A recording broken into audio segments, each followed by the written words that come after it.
الحمدللہ رب العالمین والصلاة والسلام علی سید المرسلین وعلی آلہ واصحابہ واہل بیتہ وذریاتہ اجمعین،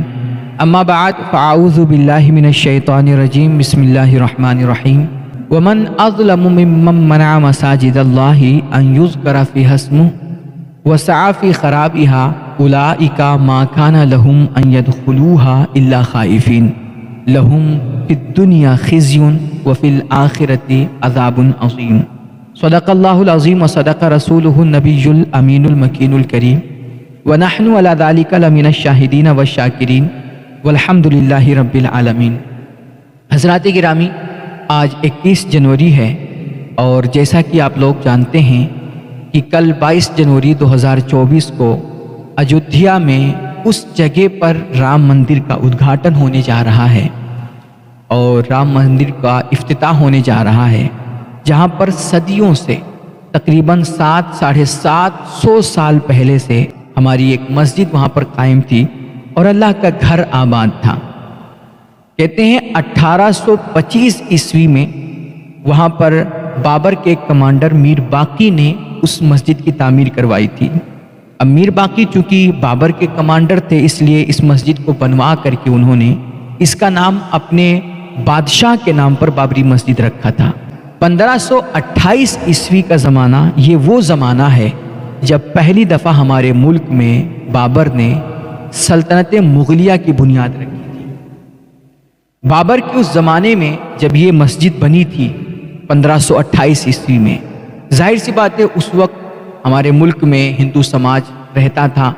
اور بہت سارے ہندو راجا بھی تھے اور بڑے بڑے ہندو پنڈت سادھو سنت بھی رہتے تھے۔ آج جیسا کہ لوگ کہتے ہیں کہ یہاں پر ایک مندر تھا، مندر کو توڑ کر کے مسجد بنائی گئی تھی، میں کہتا ہوں اس وقت 1528 عیسوی میں جب ان بڑے بڑے راجاؤں کے سامنے اور بڑے بڑے ہندو سادھو سنتوں اور پنڈتوں کے سامنے اگر ایک مندر کو توڑا گیا ہوتا تو کیا ان راجاؤں اور ان سادھو سنتوں اور پنڈتوں نے آواز نہ اٹھائی ہوتی؟ انہوں نے ایسے اپنی مندر کو توڑا جاتے ہوئے اور ویران ہوتے ہوئے انہوں نے دیکھ لیا ہوتا۔ لیکن آپ پوری تاریخ ہندوستان کی پڑھ لیجئے اور پوری ہسٹری آپ کھنگال ڈالیے، آپ کو کہیں اس بات کا کوئی ثبوت نہیں ملے گا کہ اس جگہ کوئی مندر تھا اور مندر کو توڑ کر کے وہ مسجد بنائی گئی، کہیں آپ کو ثبوت نہیں ملے گا۔ اور اگر بنائی گئی ہوتی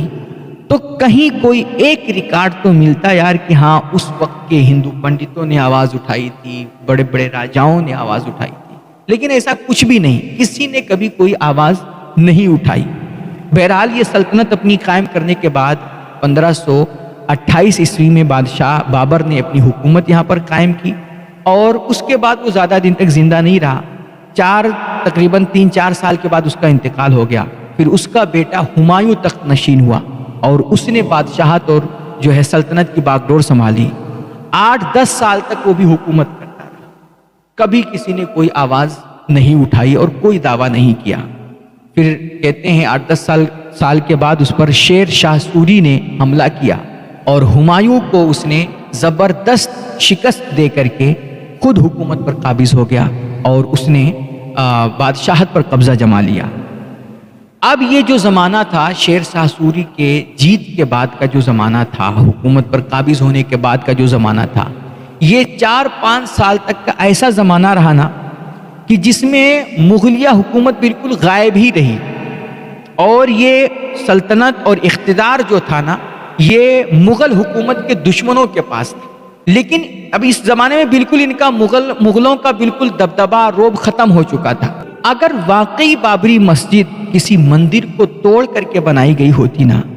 تو ان 5-6 سالوں میں کہ جب بالکل مغل کا روب اور دبدبہ مغلوں کا ختم ہو چکا تھا، ان 5-6 سالوں میں ضرور کوئی یہ بات سامنے آئی ہوتی کہ بھائی یہاں پر ہمارا مندر تھا، مندر کو توڑ کر کے مسجد بنائی گئی تھی۔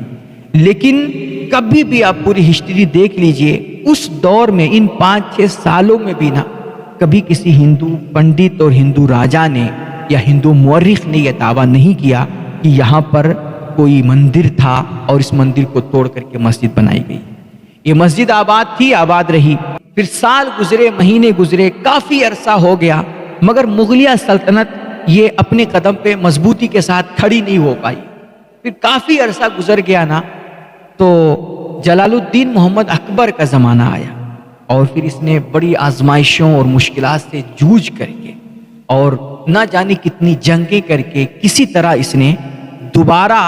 سلطنت مغلیہ کو مضبوط کیا اور اس نے اپنی حکومت قائم کی. اور علاقائی جو مقامی اس وقت کے راجا تھے، سر اٹھانے والے جو بادشاہ تھے، ان سب کو اس نے شکست دی اور اپنا دبدبہ قائم کیا. لیکن اکبر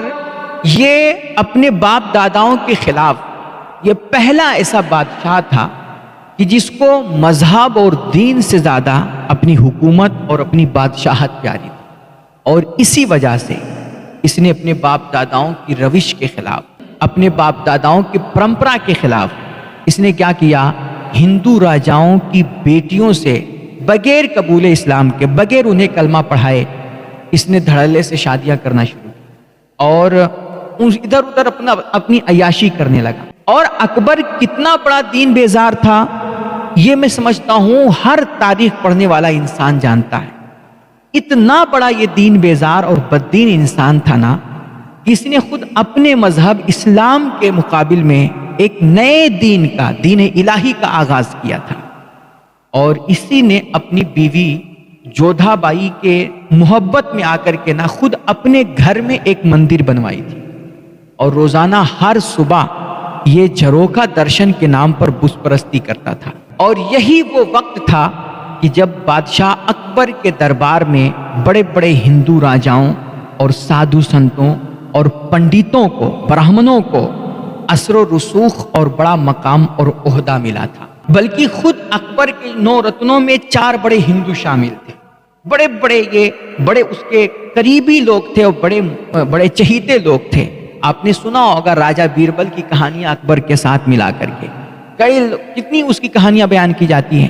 تو 4 جو بڑے بڑے ہندو راجہ اور اس کے قریبی اور مشیر تھے نا، ان میں ایک راجہ بیربل اور راجہ ٹوڈرمل اور راجہ مان سنگھ اور تنو مشرا جن کو تانسین کہا جاتا ہے، تانسین کے نام سے مشہور ہے. تو یہ 4 بڑے بڑے ہندو راجہ تھے جو اکبر کے بڑے قریبی تھے. اور اس کے علاوہ بڑے بڑے ہندو پنڈت اور برہمنوں کو بھی اس کے دربار میں بڑا اثر و رسوخ اور بڑا مقام ملا تھا. ایسے میں اگر واقعی بابری مسجد کسی مندر کو توڑ کر کے بنائی گئی ہوتی نا تو یہ اس کے جو قریبی ہندو راجہ تھے اور جو اس کے دربار میں بڑے بڑے پنڈت جن کو بڑا مقام اور حیثیت حاصل تھی، ان پنڈتوں نے اور ان ہندو راجاؤں نے ضرور اکبر سے اس بات کی شکایت کی ہوتی اور اکبر سے انہوں نے مطالبہ ضرور کیا ہوتا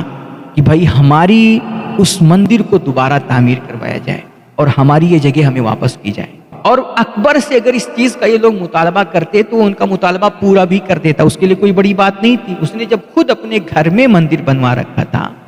تو یار وہ اگر اس کے قریبی راجا اور اس کے قریبی پنڈت اور سادھو سنت جس کو اس نے خود حیثیت دے رکھی تھی، جن کو مقام دے رکھا تھا، اگر وہ لوگ اس کا مطالبہ کرتے تو ان کا مطالبہ پورا کرتا. لیکن ان لوگوں نے، نہ ہندو کبھی کسی راجا نے، نہ ان پنڈتوں نے اس کے دور کے، نہ سادھو سنتوں نے کبھی کسی نے کوئی مطالبہ نہیں کیا، کسی نے کبھی کوئی دعویٰ نہیں کیا. کیوں؟ کیونکہ اس جگہ کبھی کوئی مندر تھا ہی نہیں، وہ مسجد تھی اور مسجد ہی رہی. اکبر کے بعد پھر جہانگیر کا زمانہ آیا، جہانگیر کے بعد پھر شاہ جہاں کا زمانہ آیا اور شاہ جہاں کے بعد پھر حضرت اورنگزیب عالمگیر کا زمانہ آیا. اس وقت تک بھی یہ مسجد اپنی جگہ پر قائم رہی. 1707 عیسوی میں جب حضرت اورنگزیب عالمگیر کا انتقال ہوا تو اس کے بعد سے پھر مغلیہ سلطنت برابر یہ کمزور ہوتی گئی،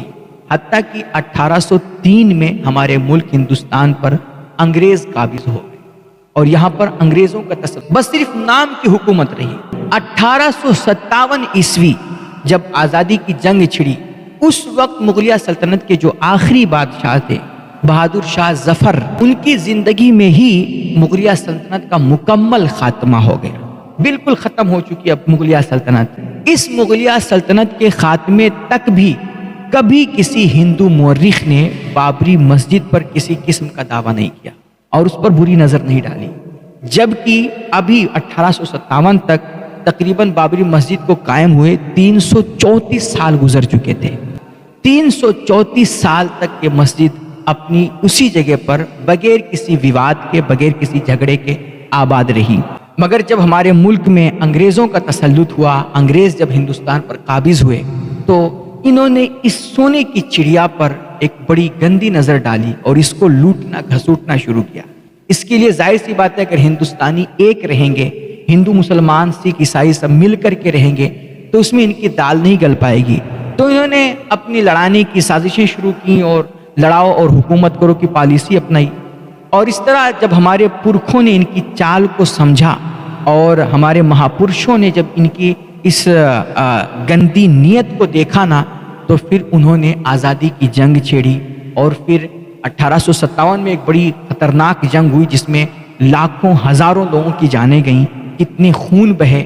لیکن بہرحال کرتے کرتے یہ جنگ لڑتے لڑتے آخر میں 1947 میں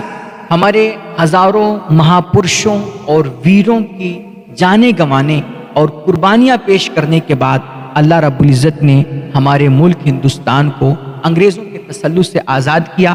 اور انگریزوں کو بھارت چھوڑنا پڑا، ہمارا ملک چھوڑ کر کے بھاگنا پڑا۔ لیکن افسوس کہ انگریز تو بھاگ گئے، مگر ان کی کچھ اولاد تھی جو کسی دھرم، کسی مذہب کی بھیس میں ہمارے ملک میں رہ گئی۔ اب ظاہر سی بات ہے ان کی بھی نیت اچھی نہیں تھی، وہ نہ ہمارے ہیں نہ اپنے دین دھرم کے ماننے والوں کے ہیں، وہ ملک کے دشمن ہیں، وہ ملک کے لیے ایک ناسور تھے۔ وہ ہمارے ملک کو، ہمارے ملک کے رہنے والوں کو، ہندو مسلمانوں کو، سکھ عیسائیوں کو آپس میں یکجٹ نہیں دیکھ سکتے تھے۔ اس لیے انہوں نے طرح طرح کے مدعے چھیڑے، طرح طرح کی باتیں کی، کیونکہ ان کے باپ داداؤں کی پالیسی یہی تھی کہ لڑو اور حکومت کرو، اور انہیں دراصل ہندوستان کو برباد کرنا تھا، ملک کو توڑنا تھا۔ اس لیے 1947 میں ہمارا ملک آزاد ہوا اور 1949 کی رات آئی۔ ابھی تک مسجد قائم تھی، بابری مسجد ابھی اپنی جگہ پہ آباد ہے، کبھی کوئی وواد نہیں ہوا۔ لیکن 1949 دسمبر کی 21-22 کے درمیان کی جو رات ہوتی ہے، اس رات میں آخری دفعہ بابری مسجد میں عشاء کی نماز پڑھی گئی، اور پھر کچھ انگریز کی اولادوں نے دھرم اور مذہب کے بھیس میں انہوں نے کیا کیا، چوروں کی طرح اس مسجد میں گھس کر کے وہاں پر اس مسجد کو رام جنم بھومی بتا کر کے لا کر کے مسجد کے عین ممبر کے سامنے ایک مورتی رکھ دی۔ اب حکومت کا کام کیا تھا کہ صبح یہاں سے وہ مورتی ہٹوائے۔ جب خبر عام ہوئی، اطلاع ملی لوگوں کو، حکومت کا، پرشاسن کا کام تھا کہ یہ مورتی ہٹا کر کے مسلمانوں کو ان کی مسجد انہیں سرکشت دے دی جائے۔ لیکن افسوس کہ ایسا نہیں ہوا، مسلمانوں کے ساتھ انصاف نہیں ہوا۔ وہاں پر بجائے وہ مورتی ہٹوانے کے، صبح حکومت نے اس مسجد پہ ہی تالا لگا دیا اور مسجد کو پوری طرح سے سیل کر دیا گیا، اور پھر وہیں سے مقدمہ شروع ہو گیا۔ ملک کے مسلمانوں کو چونکہ اپنے ملک کی عدالت پر، اس کی عدلیہ پر پورا بھروسہ تھا کہ ان کی عدلیہ انہیں انصاف ضرور دے گی، اس لیے مسلمان پوری خاموشی اور امن کے ساتھ یہ مقدمہ لڑتے رہے۔ لیکن ملک کے دشمنوں کو اور دیش کے غداروں کو یہی امن اور یہی شانتی تو کھٹکتی ہے، اس لیے ان سے یہ دیکھا نہیں گیا، چونکہ ان کا مقصد ملک کو توڑنا تھا، ملک کو بانٹنا تھا۔ وہ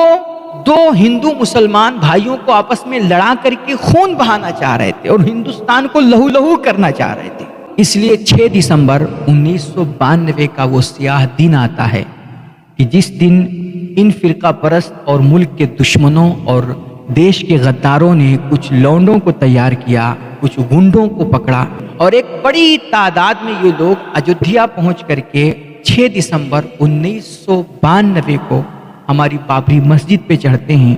وہ مسجد کی جہاں پر صدیوں سے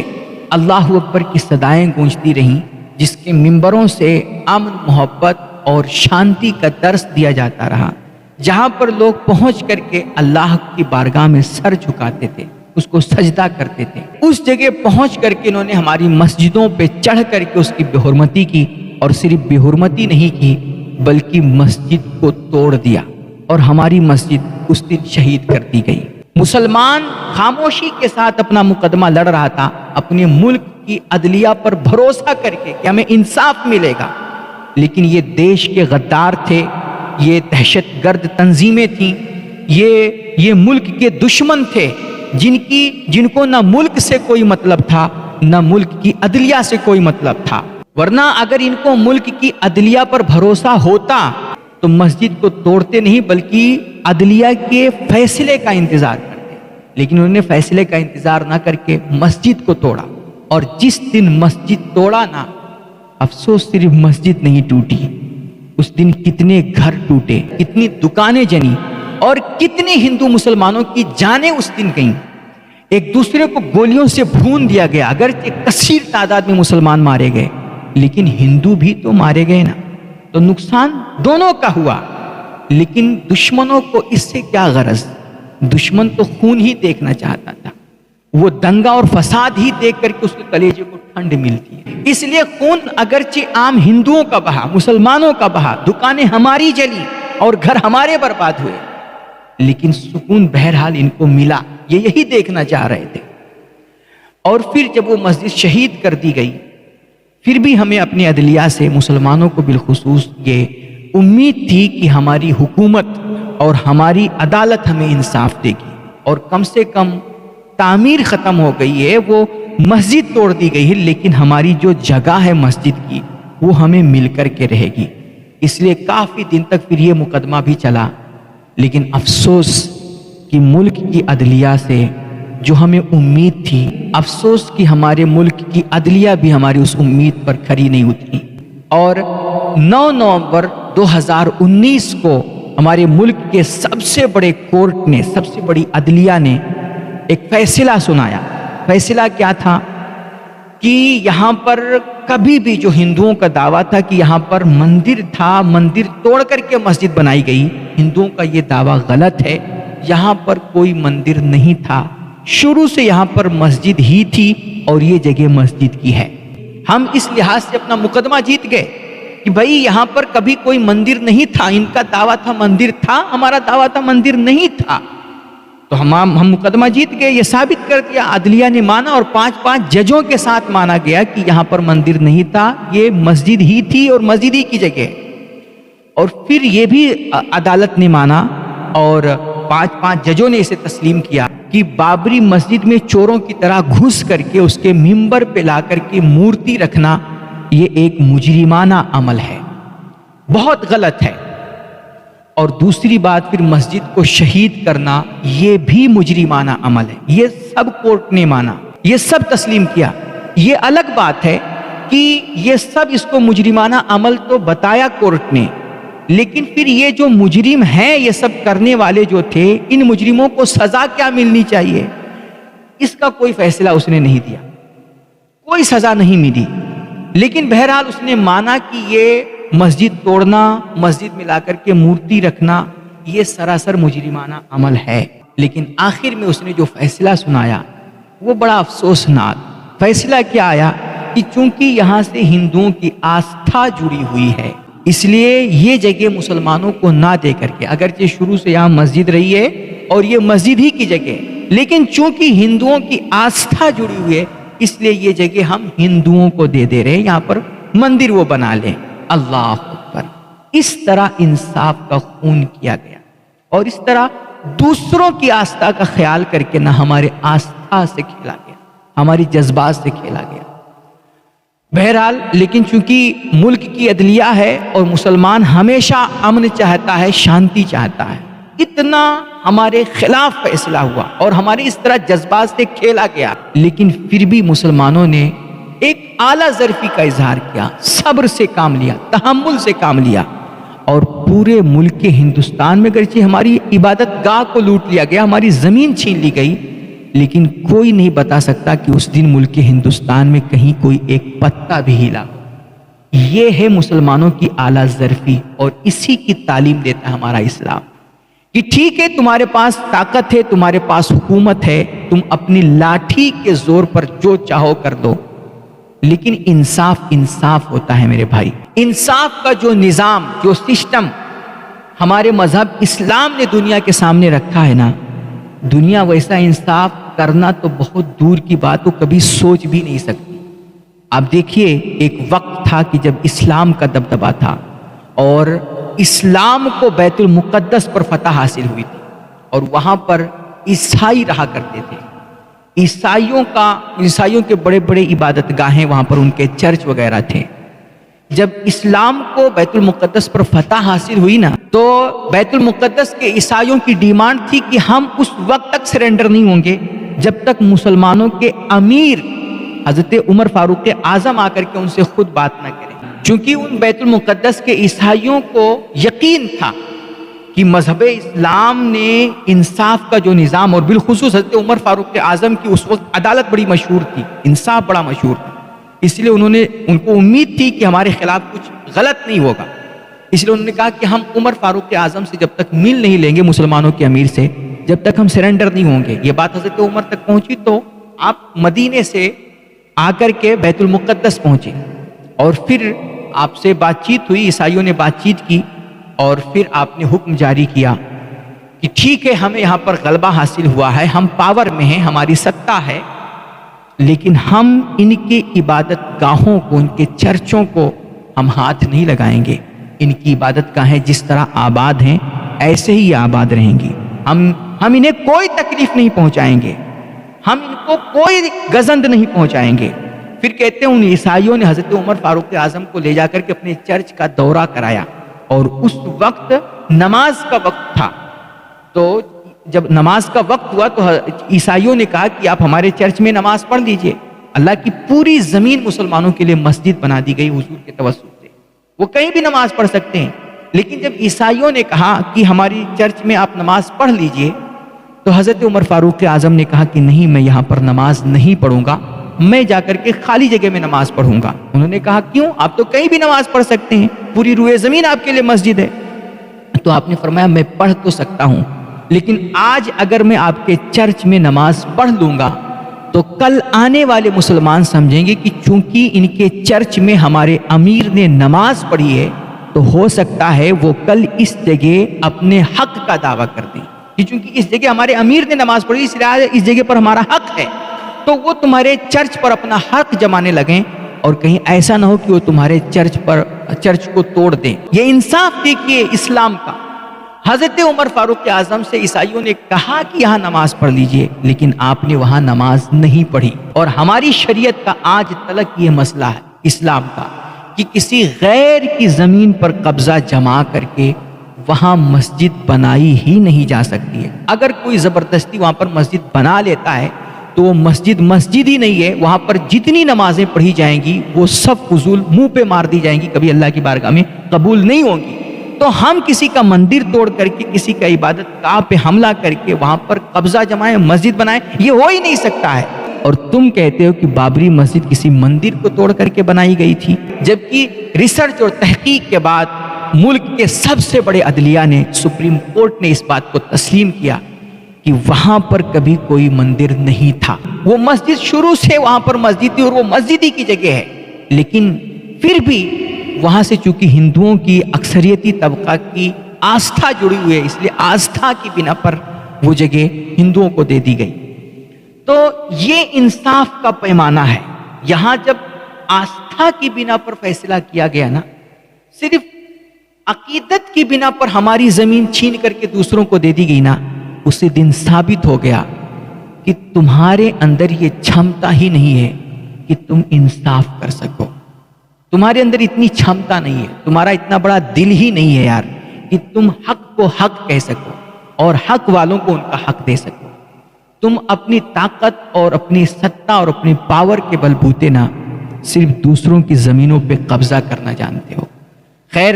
اگر اس پر کوئی اب جب ملک کی عدلیہ نے کہہ دیا تو اب ہم پھر کچھ نہیں بولیں گے۔ مسجد توڑ دی گئی، ہم نے صبر کیا، مسجد چھین لی گئی، جگہ چھین لی گئی، صبر کرتے ہیں، صبر کریں گے۔ اور ہم آج مسلمانوں سے یہی گزارش کریں گے کہ کل 22 جنوری کو رام مندر کا افتتاح ہونے والا ہے، طرح طرح کی باتیں کی جا رہی ہیں، طرح طرح کے بھے پھیلایا جا رہا ہے اور اندیشے ظاہر کیے جا رہے ہیں۔ میں آپ سے گزارش کروں گا کہ کل رام مندر کے ادگھاٹن کے موقع پر آپ کو ہرگز کوئی ایسا کام اور ایسا قدم نہیں اٹھانا ہے کہ جس سے ہمارے ملک کی شانتی بھنگ ہو۔ یہ ملک ہمارا ہے، یہاں پر امن، شانتی اور بھائی چارہ بنائے رکھنا بہرحال یہ ہماری ذمہ داری ہے، اور آپ نے یہ ذمہ داری ہمیشہ نبھائی ہے، ہمیشہ آپ نے صبر کیا ہے، تحمل سے کام لیا ہے، تو کل بھی آپ کو صبر و تحمل سے کام لینا ہے، آپ کو اپنا بڑکپن دکھانا ہے،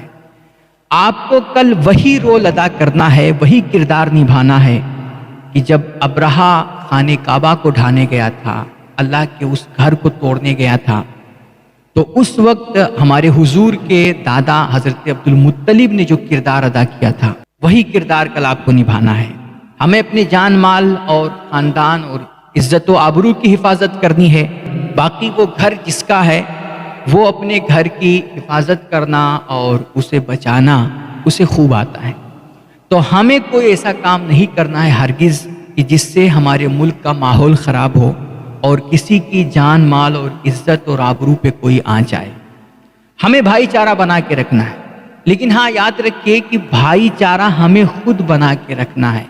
بھائی چارہ دکھانے کے لیے ہمیں دوسروں کے شرکیہ تقریبات اور ان کے پروگراموں میں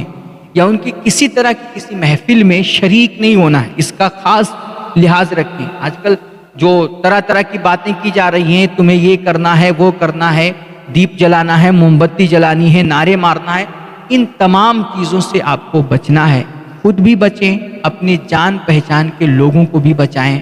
خاص طور پہ اپنے گھر کے بچوں پہ آپ نظر رکھیں۔ وہ بچے جو کسی اسکول میں پڑھتے ہیں، آپ ان کو دیکھیں، ان پہ کڑی نگاہ رکھیں کہ جس اسکول میں وہ جا رہے ہیں کہیں اس اسکول میں کوئی ایسا پروگرام اور کوئی ایسا فنکشن تو نہیں ہے کہ جس میں کچھ شرکیہ اعمال کیے جائیں اور ہمارے بچے مجبور ہو کر کے یا انجان میں اس پروگرام میں شریک ہو جائیں۔ تو ہمیں اپنے بچوں کو اور اپنے جان پہچان کے لوگوں کو بھی بچانا ہے، خود بھی بچنا ہے، اور ہو سکے تو کل آپ روزہ رکھیں اور نمازوں کی پابندی کریں، اپنے گھر میں رہیں یا عبادت گاہوں میں جائیں، بلکہ زیادہ سے زیادہ آپ کو کل مسجدوں میں وقت گزارنا چاہیے۔ مسجدوں میں بیٹھیں، وہاں پر کلمہ پڑھیں، استغفار کریں، حضور پہ درود پڑھیں، تسبیح پڑھیں، اور اپنے اللہ سے یار ہمیں بہرحال توبہ کرنی چاہیے، معافی مانگنی چاہیے۔ کہیں نہ کہیں ان تمام چیزوں میں جو کچھ ہو رہا ہے اس میں ہماری کوتاہی، ہماری غفلت اور ہماری کمیاں ضرور شامل ہیں، تو اس لیے ہمیں معافی مانگنی چاہیے اللہ سے اور استغفار کرنا چاہیے، اور بالخصوص اپنے خاندان اور اپنے ملک کی حفاظت کے بلکہ پورے عالم میں بسنے والی انسانیت بالخصوص مسلمانوں کے جان مال عزت و آبرو کی حفاظت کے لیے ہمیں دعا کرنی چاہیے۔ اللہ کریم ہم لوگوں کو ایمان و عقیدے کے ساتھ دنیا میں سلامت رکھے، اور جب دنیا سے اٹھیں تو ہمارا خاتمہ بالخیر ہو، ہم ایمان کے ساتھ اس دنیا سے رخصت ہوں۔ اللہ ہمارے ملک کو امن و امان نصیب فرمائے، اور ہمارے ملک کو ہر گندی نظر، ہر بری نظر سے اللہ محفوظ رکھے۔